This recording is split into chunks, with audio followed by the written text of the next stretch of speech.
नमस्कार दोस्तों, IAS PCS केंद्र में आपका स्वागत है। दोस्तों, यह बिहार विशेष का पहला वीडियो है जो मुख्य रूप से बीपीएससी से संबंधित है। जो बिहार की बाकी परीक्षाओं जिनमें बिहार स्पेशल से संबंधित प्रश्न पूछे जाते हैं उनके लिए भी काफी महत्वपूर्ण है। और आज के इस बिहार स्पेशल के पहले वीडियो में बिहार के सामान्य परिचय से अवगत होंगे। इसके बाद क्रमशः प्राचीन बिहार, मध्यकालीन बिहार, आधुनिक बिहार, बिहार का भूगोल, इसकी अर्थव्यवस्था इत्यादि का विस्तृत और व्यवस्थित अध्ययन करेंगे। तो चलिए वीडियो को शुरू करते हैं। और भले ही यह सामान्य परिचय का वीडियो है, लेकिन ये वीडियो देखने के बाद आप एक दो प्रश्न के लिए यहीं से तैयार हो जाएंगे जो बीपीएससी में लगभग हर बार पूछे जाते हैं। तो ये है सारे जहां से अच्छा हिंदुस्तान हमारा, और ये है बिहार, यहाँ है बिहार।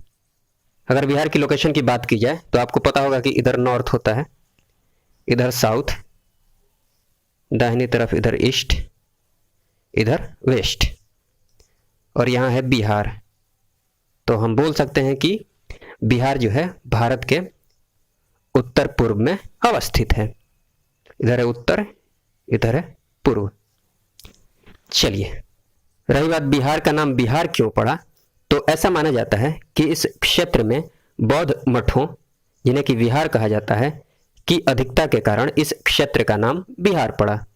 और हम जानते हैं कि यह क्षेत्र अर्थात बिहार प्राचीन समय में बौद्ध धर्म का प्रमुख केंद्र रहा है।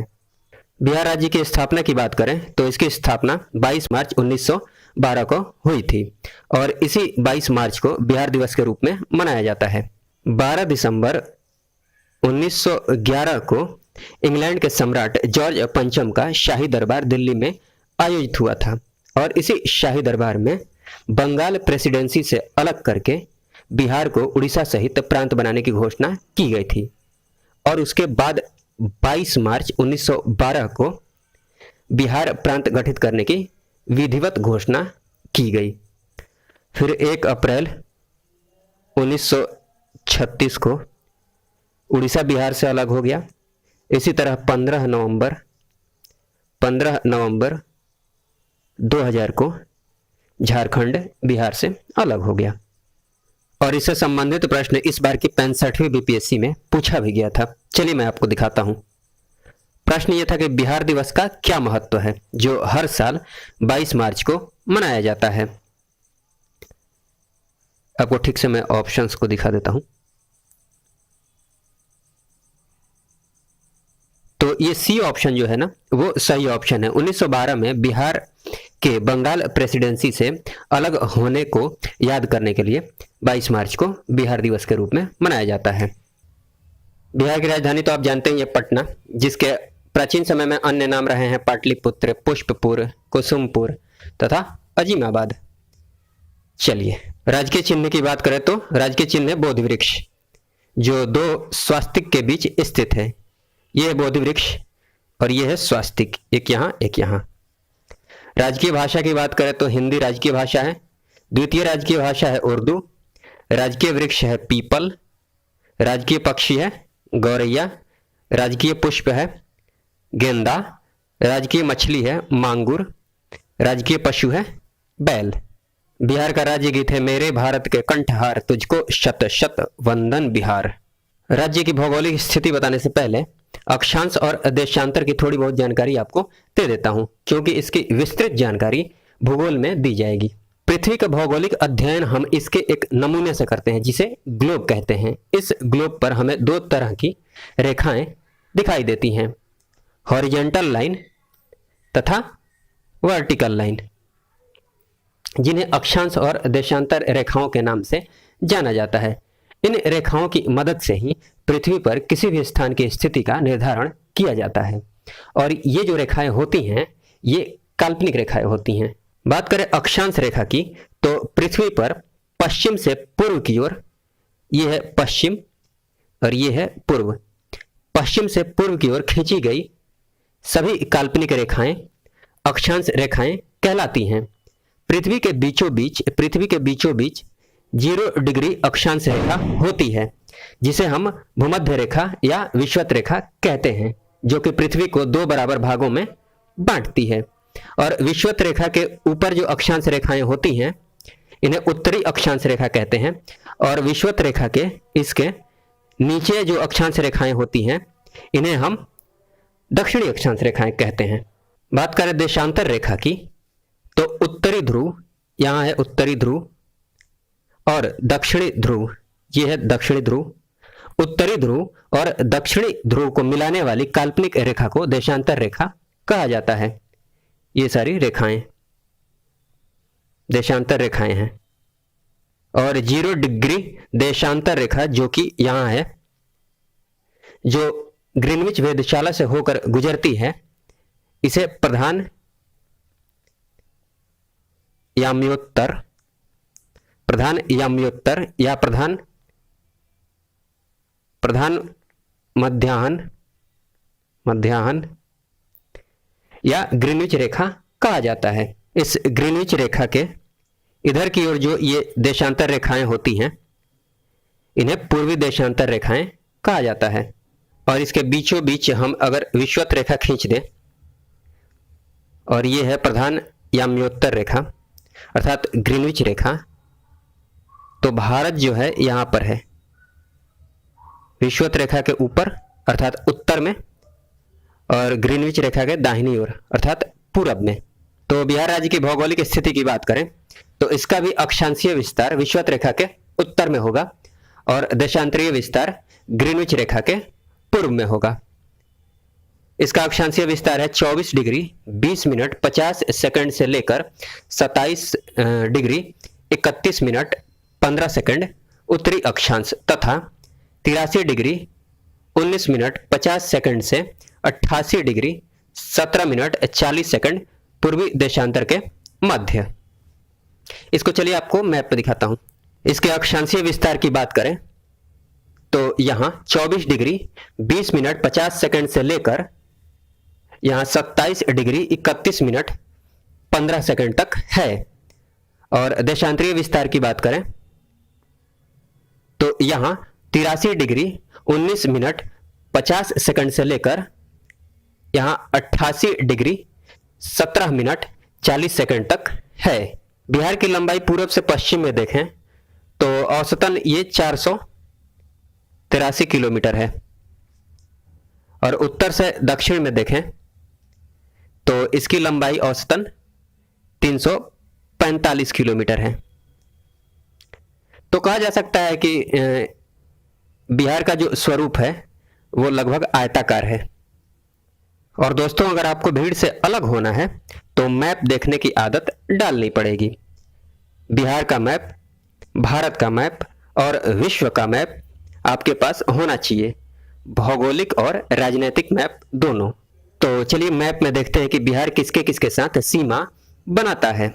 अब फिलहाल आपको केवल देखना और सुनना है, सब कुछ लिखा हुआ है, मैप से ही अभी बहुत कुछ जानना है। तो बिहार उत्तर में नेपाल के साथ सीमा बनाता है, इधर पश्चिम में उत्तर प्रदेश के साथ सीमा बनाता है, और नीचे इधर दक्षिण में झारखंड के साथ सीमा बनाता है, और इधर पूर्व में पश्चिम बंगाल के साथ सीमा बनाता है। यहां से अलग हो रहा है, इधर है झारखंड और इधर है पश्चिम बंगाल। यहां पर ऊपर इधर नेपाल है और यहां से उत्तर प्रदेश शुरू हो रहा है। यहां पर देखिए, यहां झारखंड है, ये पतली सी लाइन है, इधर झारखंड है और इधर की तरफ उत्तर प्रदेश है। अगर हम बात करें कि नेपाल की सीमा से बिहार के कितने जिले लगे हुए हैं, तो देखिए पश्चिम चंपारण लगा हुआ है, पूर्वी चंपारण लगा हुआ है, सीतामढ़ी लगा हुआ है, मधुबनी लगा हुआ है, सुपौल लगा हुआ है, अररिया लगा हुआ है और किशनगंज लगा हुआ है। 1 2 3 4 5 6 7 कुल 7 जिले नेपाल की सीमा से लगे हुए हैं। और अगर पूछा जाए कि पश्चिम से पूर्व में उन जिलों का क्रम क्या होगा, तो पश्चिम से पूर्व में देख लीजिए, पश्चिम चंपारण है, फिर पूर्वी चंपारण है, फिर सीतामढ़ी है, फिर यहाँ पर मधुबनी है, फिर यहाँ सुपौल है, यहाँ अररिया है, यहाँ किशनगंज है।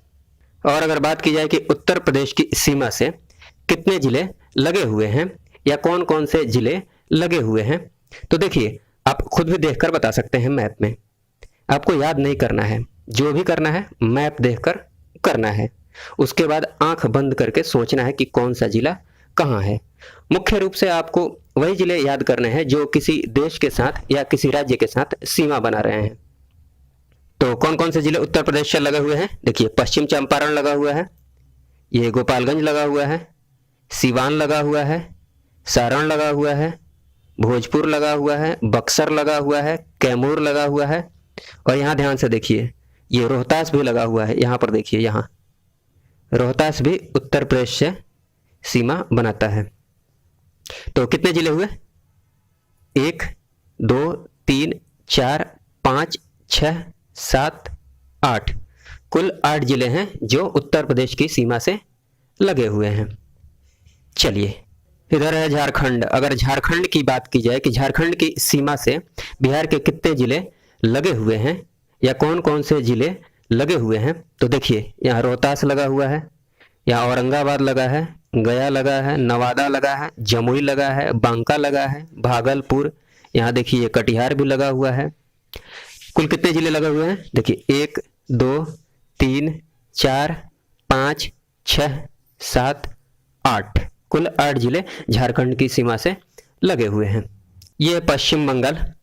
बात की जाए कि पश्चिम बंगाल की सीमा से बिहार के कितने जिले लगे हुए हैं और कौन कौन से जिले लगे हुए हैं, तो देखिए ये किशनगंज लगा हुआ है, पूर्णिया लगा हुआ है, कटिहार लगा हुआ है। अर्थात बिहार के 3 जिले पश्चिम बंगाल से लगे हुए हैं। आप क्रम भी ध्यान में रख सकते हैं। जैसे मान लीजिए आपसे पूछा जाए कि पश्चिम बंगाल से बिहार के लगे हुए जिलों का उत्तर से दक्षिण में सही क्रम बतलाइए, तो सही क्रम कौन सा हो जाएगा? सबसे उत्तर में है किशनगंज, उसके बाद है पूर्णिया, फिर कटिहार। उत्तर से दक्षिण में ये क्रम हो गया, किशनगंज, पूर्णिया और कटिहार। चलिए, अगर आपसे पूछा जाए कि बिहार का वह जिला जो उत्तर प्रदेश और नेपाल दोनों को टच करता है, कौन सा है? तो देखिए यहाँ पश्चिम चंपारण जो है ये नेपाल और उत्तर प्रदेश दोनों को टच कर रहा है। अगर ये पूछा जाए कि नेपाल और पश्चिम बंगाल को टच करने वाला बिहार का कौन सा जिला है, तो देखिए यहाँ किशनगंज जो है नेपाल को भी टच कर रहा है और पश्चिम बंगाल को भी टच कर रहा है। अगर ये पूछा जाए कि बिहार का वह जिला जो पश्चिम बंगाल और झारखंड दोनों को टच करता है, तो वह जिला है कटिहार। कटिहार देखिए पश्चिम बंगाल को भी टच कर रहा है और झारखंड को भी टच कर रहा है। अगर ये पूछा जाए कि बिहार का वह जिला जो उत्तर प्रदेश और झारखंड दोनों को टच करता है, कौन सा है, तो देखिए रोहतास है। यहाँ देखिए रोहतास इधर झारखंड को भी टच कर रहा है और यहाँ देखिए थोड़ा सा इधर की तरफ, इधर उत्तर प्रदेश को भी टच कर रहा है। 64वीं बीपीएससी में एक प्रश्न पूछ लिया गया था कि पटना जिला के साथ कितने जिले लगे हुए हैं। तो ऐसा इसलिए पूछ लिया गया था क्योंकि पटना बिहार की राजधानी है। तो पटना के साथ कुल 9 जिले लगे हुए हैं। आप कमेंट बॉक्स में मैप देखकर बताइए कि पटना के साथ कौन कौन से जिले लगे हुए हैं। चलिए मैप से ही देखते हैं कि क्षेत्रफल की दृष्टि से बिहार का सबसे बड़ा जिला कौन सा है। तो पश्चिम चंपारण जो है बिहार का सबसे बड़ा जिला है क्षेत्रफल की दृष्टि से। और क्षेत्रफल की दृष्टि से ही सबसे छोटा जिला कौन सा है, तो देखिए सबसे छोटा यहाँ पर शिवहर है। यहाँ शिवहर जो है बिहार का सबसे छोटा जिला है। और ये बात की जाए कि सबसे उत्तरी जिला कौन सा है बिहार का, तो सबसे उत्तर में कौन सा है, यहाँ देखिए सबसे उत्तर में है ये पश्चिम चंपारण। और सबसे दक्षिणी जिला कौन सा है, तो सबसे दक्षिण में है यहाँ गया। सबसे पूर्वी जिला की बात की जाए तो सबसे पूर्व में कौन सा जिला है, यहाँ देखिए किशनगंज सबसे पूर्व में है। और सबसे पश्चिम जिला की बात की जाए तो सबसे पश्चिम में है यहाँ देखिए भभुआ, कैमूर। चलिए बिहार राज्य का क्षेत्रफल की बात की जाए तो इसका क्षेत्रफल है 94,163 वर्ग किलोमीटर, जो कि देश का 13वां सबसे बड़ा राज्य है बिहार। और उत्तर से दक्षिण की लंबाई की बात करें, वैसे बता चुका हूं, तो है 345 किलोमीटर, 345 किलोमीटर। क्रम से याद कर लीजिए, 345। और पूर्व से पश्चिम की लंबाई की बात करें तो ये है 483 किलोमीटर। बिहार राज्य की सीमा से लगे राज्य की बात की जाए तो मैप में देख ही चुके हैं, पूर्व में पश्चिम बंगाल लगा हुआ है, पश्चिम में उत्तर प्रदेश लगा हुआ है और दक्षिण में झारखंड लगा हुआ है। और बिहार राज्य की सीमा से एक देश लगा हुआ है उत्तर में, जिसका नाम है नेपाल। बिहार के कुल भौगोलिक क्षेत्रफल की बात की जाए तो ये पूरे देश का 2.8% है। ये सब देख ही चुके हैं। नेपाल की सीमा से लगे जिले कुल 7 जिले हैं: पश्चिम चंपारण, पूर्वी चंपारण, सीतामढ़ी, मधुबनी, सुपौल, अररिया और किशनगंज। उत्तर प्रदेश की सीमा से लगे जिले 8 हैं कुल: रोहतास, कैमूर, बक्सर, भोजपुर, सारण, सीवान, गोपालगंज तथा पश्चिमी चंपारण। पश्चिम बंगाल की सीमा से लगे जिले कौन कौन से हैं? कुल 3 जिले हैं: किशनगंज, पूर्णिया और कटिहार।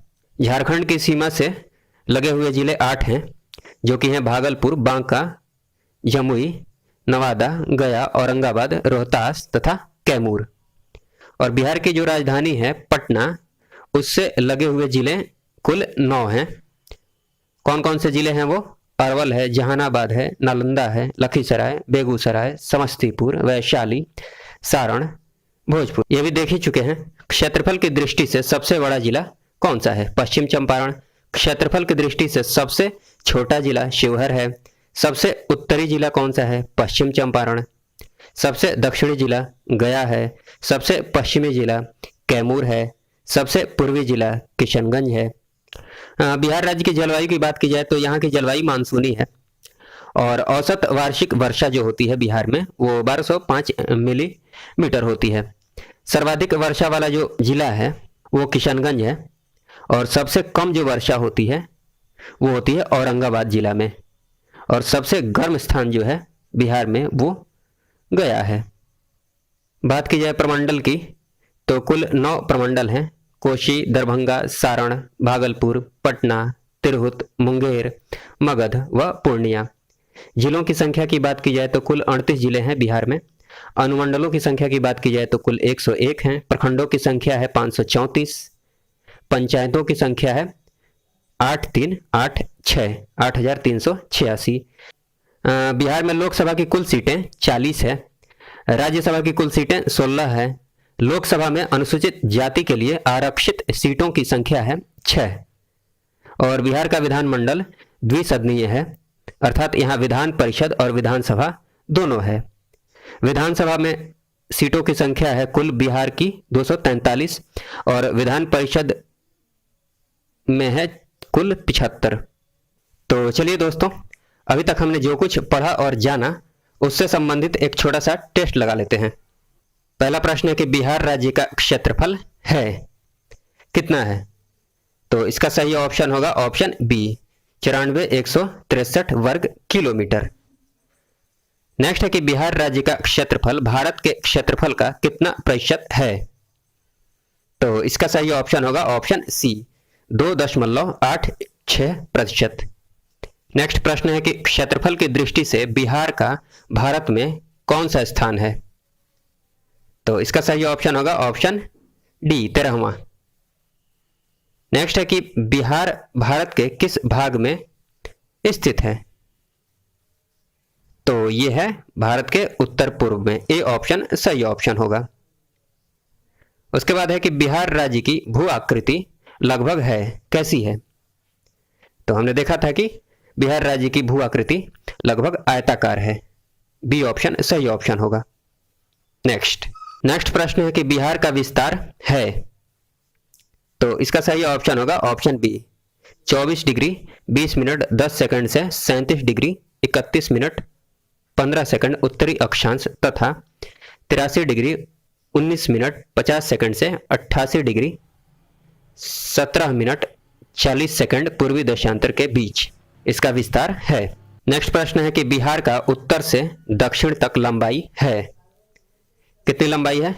तो इसका सही ऑप्शन हो जाएगा ऑप्शन डी, 345 किलोमीटर। और नेक्स्ट प्रश्न की बात की जाए, बिहार का पूर्व से पश्चिम तक चौड़ाई है, तो इसका सही ऑप्शन हो जाएगा ऑप्शन ए 483 किलोमीटर। नेक्स्ट प्रश्न है कि बिहार राज्य में प्रमंडल की कुल संख्या कितनी है, तो इसका सही ऑप्शन होगा ऑप्शन ए 9। उसके बाद है कि क्षेत्रफल की दृष्टि से बिहार का सबसे बड़ा जिला कौन सा है। ये मैप देकर प्रश्न नहीं पूछा जाता है, मैंने बस इसलिए लगाया है ताकि आप मैप देखने की आदत डाल लें। तो सबसे बड़ा जिला है ये पश्चिम चंपारण, तो ये ऑप्शन सही ऑप्शन हो जाएगा। चलिए नेक्स्ट प्रश्न है कि क्षेत्रफल की दृष्टि से बिहार का सबसे छोटा जिला कौन सा है, तो इसका सही ऑप्शन हो जाएगा ऑप्शन, यहां देखिए छोटा सा शिवहर, ऑप्शन ए सही ऑप्शन हो जाएगा शिवहर। नेक्स्ट प्रश्न है कि बिहार का वह जिला जिसकी सीमा उत्तर प्रदेश और झारखंड दोनों को स्पर्श करती है, तो देखिए यहां रोहतास जो है ये इधर झारखंड और इधर उत्तर प्रदेश दोनों को टच कर रहा है, इसीलिए सी ऑप्शन सही ऑप्शन हो जाएगा। चलिए नेक्स्ट है कि बिहार का वह जिला जिसकी सीमा नेपाल और उत्तर प्रदेश दोनों को स्पर्श करती है, तो यहां देखिए पश्चिम चंपारण जो है ये नेपाल और उत्तर प्रदेश दोनों को टच कर रहा है, इसलिए बी ऑप्शन सही ऑप्शन हो जाएगा। चलिए नेक्स्ट है कि झारखंड की सीमा को स्पर्श करने वाले बिहार के जिलों का सही समूह क्या है, तो देखिए कौन कौन से जिले झारखंड को टच कर रहे हैं। देखिए यहाँ रोहतास, औरंगाबाद, गया, नवादा, जमुई, बांका, भागलपुर और यहाँ पर कटिहार भी है, कटिहार। तो देखिए सी ऑप्शन सही ऑप्शन हो जाएगा, रोहतास, औरंगाबाद, गया, नवादा, जमुई, बांका, भागलपुर और कटिहार। चलिए नेक्स्ट है कि नेपाल की सीमा को स्पर्श करने वाले बिहार के जिलों का सही समूह क्या है, तो देखिए ये है नेपाल और ये जो जिले लगे हुए हैं यहाँ पश्चिम चंपारण है, यहाँ पूर्वी चंपारण है, यहाँ सीतामढ़ी है, यहाँ मधुबनी है, यहाँ सुपौल है, यहाँ अररिया है और यहाँ किशनगंज है। तो सही ऑप्शन कौन सा हो जाएगा, ऑप्शन ए पश्चिम चंपारण, पूर्वी चंपारण, सीतामढ़ी, मधुबनी, सुपौल, अररिया और किशनगंज। नेक्स्ट प्रश्न है कि उत्तर प्रदेश की सीमा को स्पर्श करने वाले बिहार के जिलों का सही समूह क्या है, तो देखिए यहाँ है उत्तर प्रदेश और जो जिले लगे हुए हैं ये देखिए पश्चिम चंपारण यहाँ है, ये रहा आपका गोपालगंज, यहाँ है सीवान, यहाँ सारण है, ये जो है भोजपुर है यहाँ, और ये बक्सर है और ये है कैमूर अर्थात भभुआ। तो इसलिए सही ऑप्शन कौन सा हो जाएगा, ऑप्शन बी पश्चिम चंपारण, गोपालगंज, सीवान, सारण, भोजपुर, बक्सर और भभुआ। चलिए नेक्स्ट है कि बिहार का कौन सा जनपद झारखंड से अंतर्राज्यीय सीमा नहीं बनाता है, तो बक्सर तो केवल उत्तर प्रदेश से सीमा बनाता है, गया देख लीजिए गया झारखंड से सीमा बनाता है, जमुई भी बनाता है, नवादा भी बनाता है झारखंड के साथ, इसलिए ए ऑप्शन सही ऑप्शन हो जाएगा। नेक्स्ट है कि बिहार के निम्नलिखित जिलों में से कौन सा जिला बिहार की सीमा के साथ नेपाल की सीमा को स्पर्श नहीं करता है, तो आप मैप से देख सकते हैं कि इसका सही ऑप्शन क्या हो जाएगा, सी समस्तीपुर नेपाल को स्पर्श नहीं करता है। चलिए नेक्स्ट है कि झारखंड बिहार से कब पृथक हुआ था, तो इसका सही ऑप्शन हो जाएगा ऑप्शन ए 15 नवंबर सन 2000 को। और उसके बाद प्रश्न है कि बिहार के निम्नलिखित जिलों में से कौन सा जिला नेपाल के साथ सीमा साझा नहीं करता है, तो आप मैप में देख सकते हैं, इसका सही ऑप्शन हो जाएगा ऑप्शन डी पूर्णिया। तो दोस्तों इस वीडियो में बस इतना ही रहने देते हैं। वीडियो देखने के लिए आपका बहुत बहुत धन्यवाद। जय हिंद, जय भारत।